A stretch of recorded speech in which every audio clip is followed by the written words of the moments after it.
old days. Or were they so good? For transport, the bumping, tiresome coach journey of 100 years ago. Or trains pulled by the streamlined 1857 model.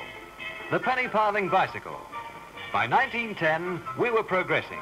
Until today, we have efficient, comfortable modes of travel.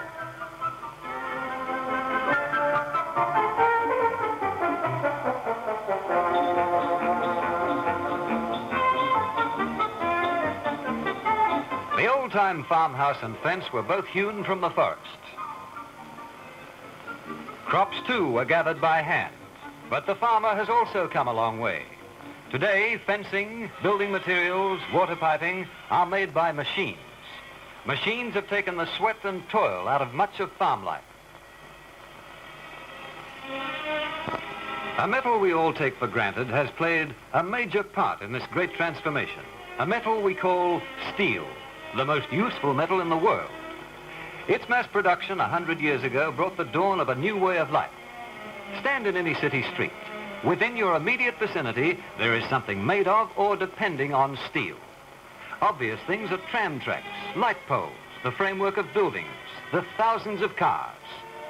All the little knickknacks about the home, scissors, electric fans, stainless steel sinks, and a host of other things are products of steel. Even in a small room, there are sure to be many things made of steel. The lock on the door, the radiator, the steel cabinet, the electric clock. Even nearer and more personal, the stainless steel of your wristlet watch. Steel is a very versatile material. All modern machinery is made from steel. Steel shapes timber, weaves cloth, molds plastic. Steel enters our everyday lives, be it at home, work or play. Safety pins or the Sydney Harbour Bridge all have one thing in common: steel. A nation's steel output is a barometer of its prosperity. An assured steel supply a firm foundation for industrial progress. Australia is fortunate in having two major steel plants, the BHP works at Newcastle and the AIS plant at Port Kembla, together with adjacent associated heavy industries. This group has expanded hand in hand with the nation's industrial development. It is meeting a greater and greater demand for its product. From ore to store, the many production processes must be under common management to ensure smooth working efficiency. The industry has its own raw material sources, which are as widely apart as coal mines on the Pacific coast to iron ore deposits in the far northwest of Australia. It operates its own fleet of 15 vessels, but so huge are its cargoes that this fleet can handle only 1/3 of its needs. Its first requirement is an adequate supply of good-grade iron ore. The major source has for many years been iron monarch, inland from Spencer Gulf, South Australia.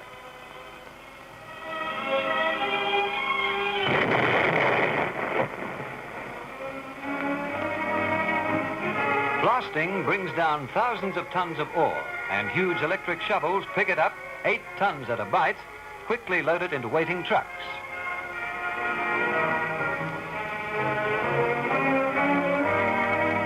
Electric locos haul the loaded trucks to the crushers.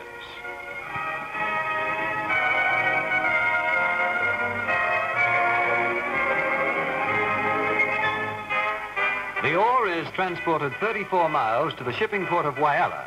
A trainload of 2,000 tons can be loaded in 1 hour. At Whyalla, the ore is stored in bins until the arrival of a vessel. It is loaded by conveyor belts running over the 2,300 feet length of the jetty. An additional iron ore deposit is operated at Cockatoo Island on the far northwest coast of Australia.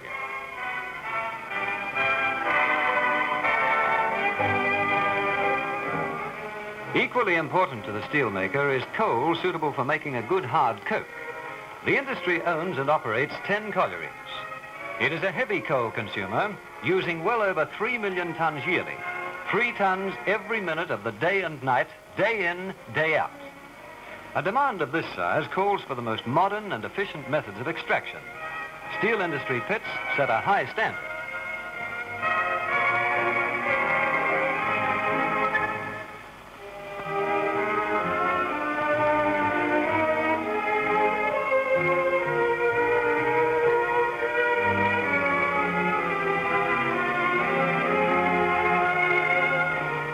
it can be used in steelmaking, the coal must be converted to coke, which is a stronger and more porous fuel. This is done in byproducts coke ovens. Larry cars charge 15.5 tons of the pulverized coal through the top of the oven. Gas is given off at the rate of some 50 million cubic feet a day, more than enough to supply the whole of Sydney and suburbs. This gas is reticulated all over the works for heating purposes.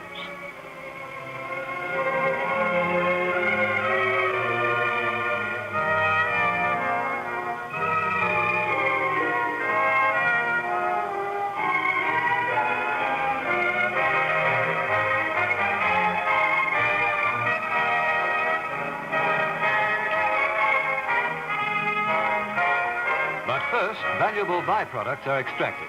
Motor spirit, solvents, tar, fertilizer, naphthalene.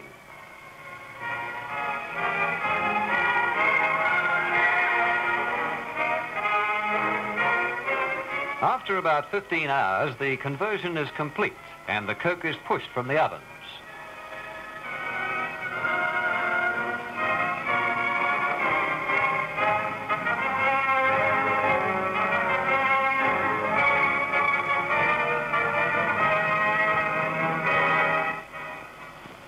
To quench one oven of incandescent coke, 17 tons of fresh water is showered on it in 1 minute. Of this, 7 tons goes up in steam, a fascinating spectacle which occurs every 6 minutes. The 3 major raw materials needed for iron making are now assembled alongside the blast furnaces. These furnaces are the smelting units in which the iron ore is reduced to metallic iron. The charge to the furnace consists of iron ore itself, coke as the heating element, and limestone. The latter turns to quicklime under heat, unites with the earthy matter of the ore and the coke ash to form a waste slag. Predetermined quantities are fed into the top of the furnace by means of a charging skip. The charge is subjected to a blast of hot air, which supplies the oxygen necessary to bring about the chemical reactions for the production of metallic iron. At 4-hourly intervals, the furnaces are tapped by piercing the tap hole at the casting floor level.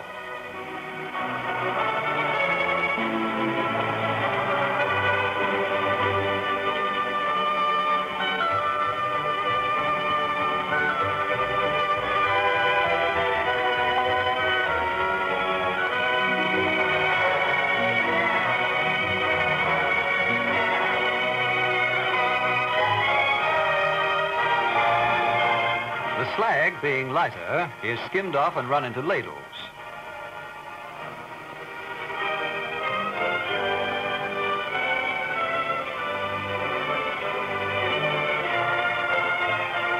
Although of no use for steel making, it is valuable for road making when crushed, or is used for filling in the reclamation of land.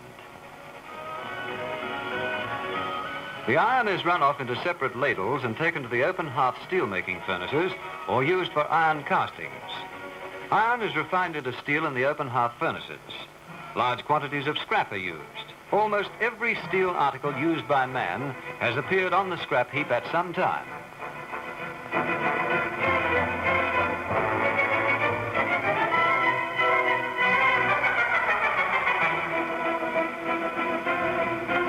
First, a charge of scrap, iron ore and limestone is placed in the furnace by charging machines and the full heat turned on.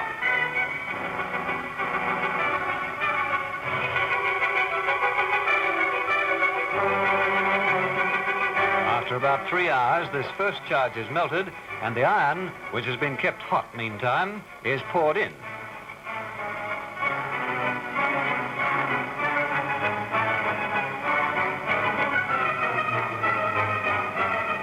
Often it is necessary to add more iron ore to the charge with spectacular results.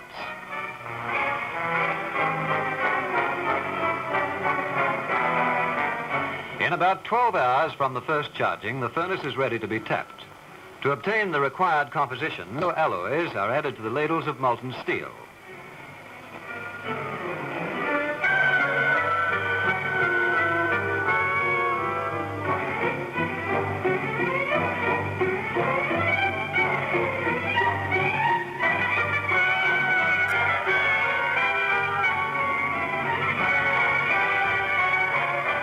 Finally, the steel is teamed from the ladles into ingot molds.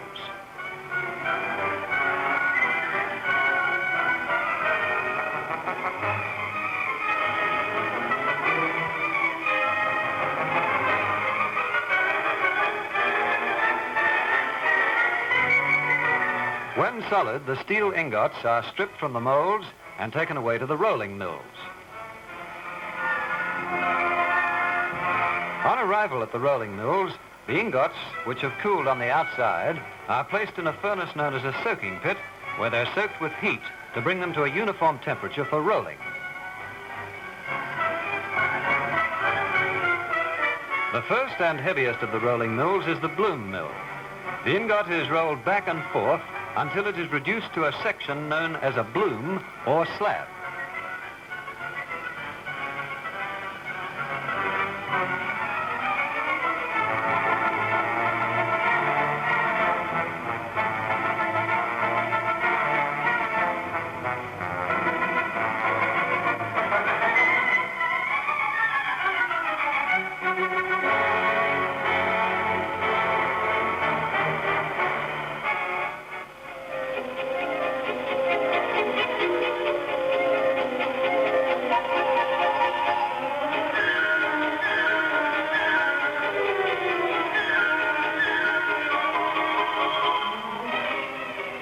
The bloom is then subjected to a process of reduction and shaping in a series of rolling mills. The 28-inch mill produces billets, heavy structural sections, and rails.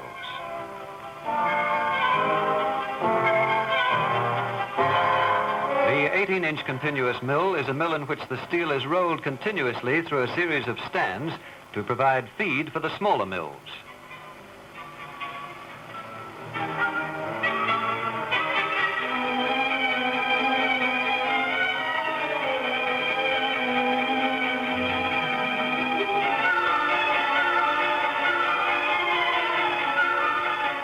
These smaller mills include a 10-inch mill, which rolls scalp for the manufacture of pipes and tubes and the smaller steel sections.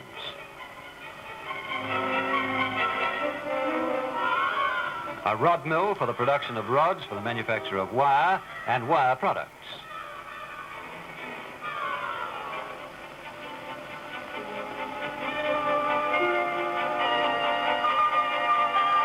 And bright strip for such things as doorknobs, hinges, and innumerable other household and electrical articles used in our everyday life are made in the cold rolling department.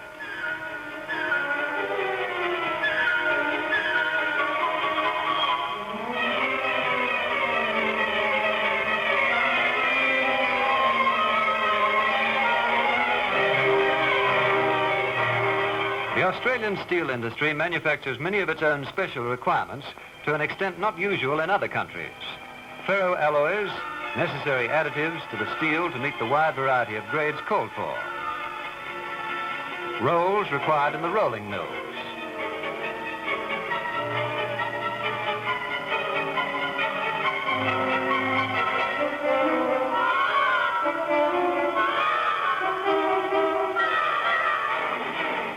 The construction and manufacture of new plant and servicing and maintenance of existing plant calls for a wide variety of service departments.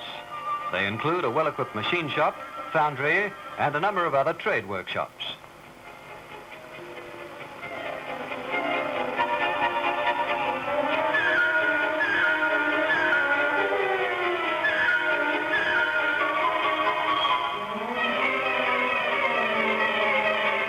This work alone provides well-paid employment for some 2,000 men, apart from those directly engaged on steel production.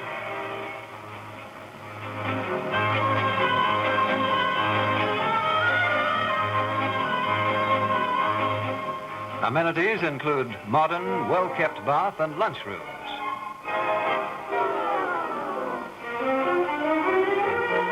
Everything possible is done to ensure safe working conditions, and all new employees receive instruction before being allowed to start work.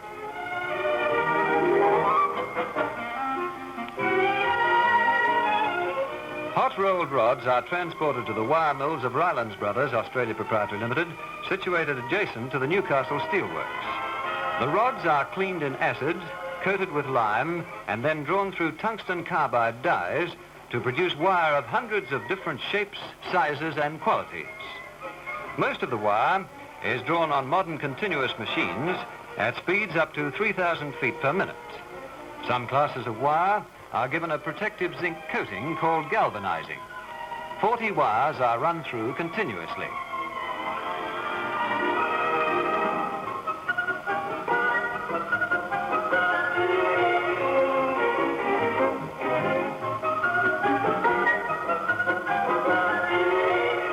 Finished galvanized wires are wound onto blocks and the coils are stripped off to be later tied, physically and chemically tested, and prepared for dispatch. Among many fascinating operations on these wire mills is the weaving of wire netting on mammoth looms.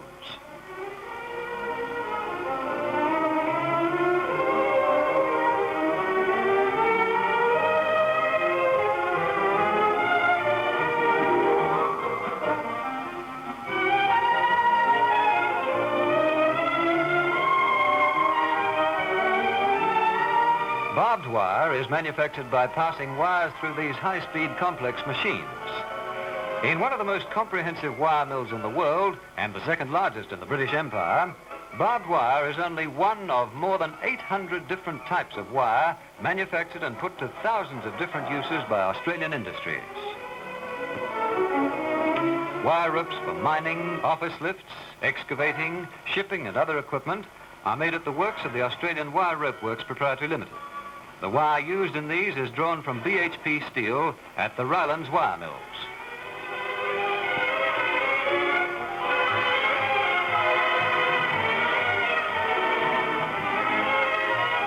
The nearby Lysats Works Proprietary Limited, manufacturers of flat and corrugated sheets, receives its raw material from the steelworks in the form of a sheet bar. After being cut to a length suitable for rolling, the bars are reduced to the desired thickness. Flat sheets, both plain and galvanized corrugated iron are produced.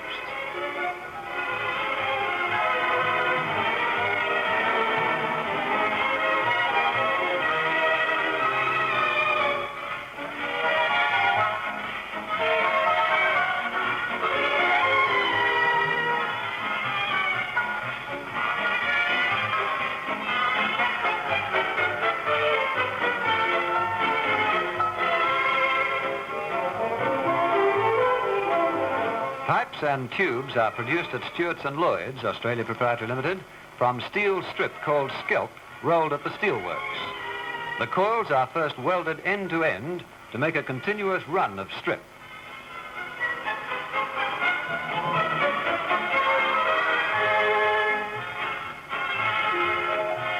The strip passes through a furnace, emerges at welding heat, passes through rolls, which bend it to a circle and weld it.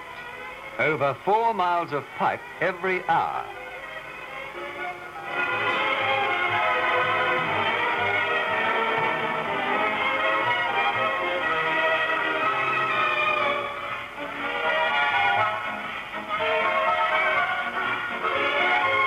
High-pressure tubes are manufactured in the push bench plant from a steel section known as a bottle. A long steel mandrel is pushed through the bottle to form a stout-walled, seamless tube.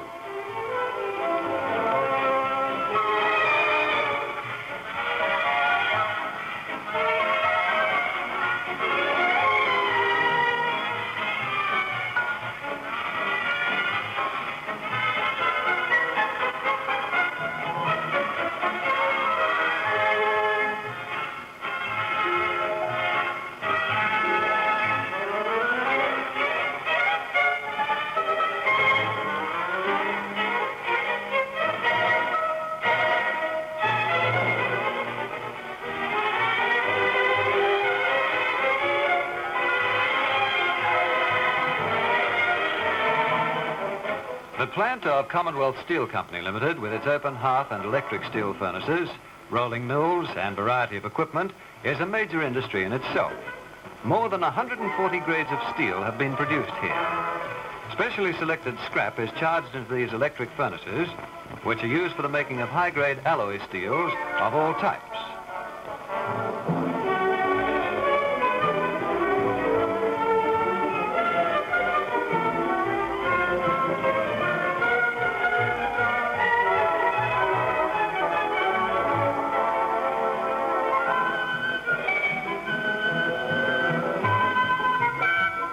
2,000-ton press blanks out forgings for railway tires, which are further forged into shape by a steam hammer and then rolled in an electrically driven, hydraulically controlled tire mill.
The complete wheels, tires and axles are manufactured.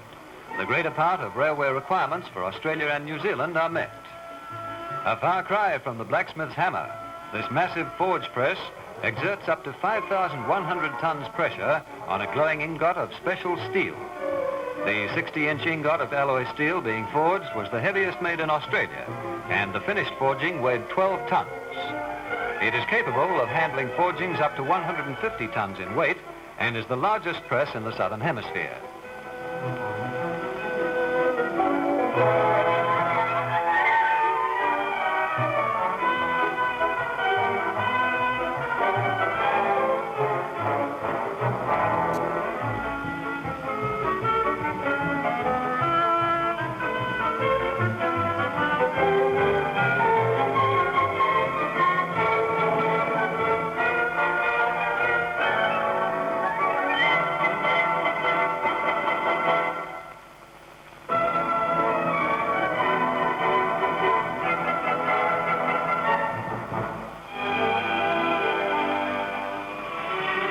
Special steels are rolled on the 30-inch bloom mill and the 12-inch merchant mills. The range of steels includes the popular and widely used stainless steel.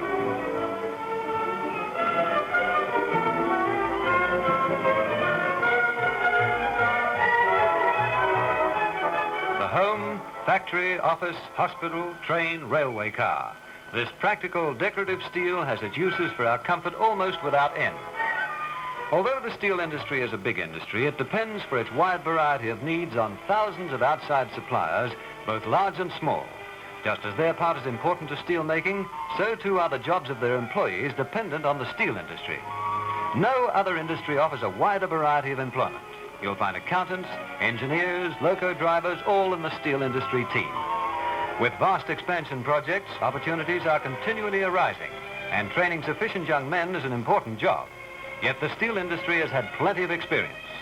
In its modern research laboratory, skilled scientists and technicians explore every aspect of steel production and use. Over 70,000 Australians have a direct stake in this industry, 40,000 as shareholders and 30,000 as employees.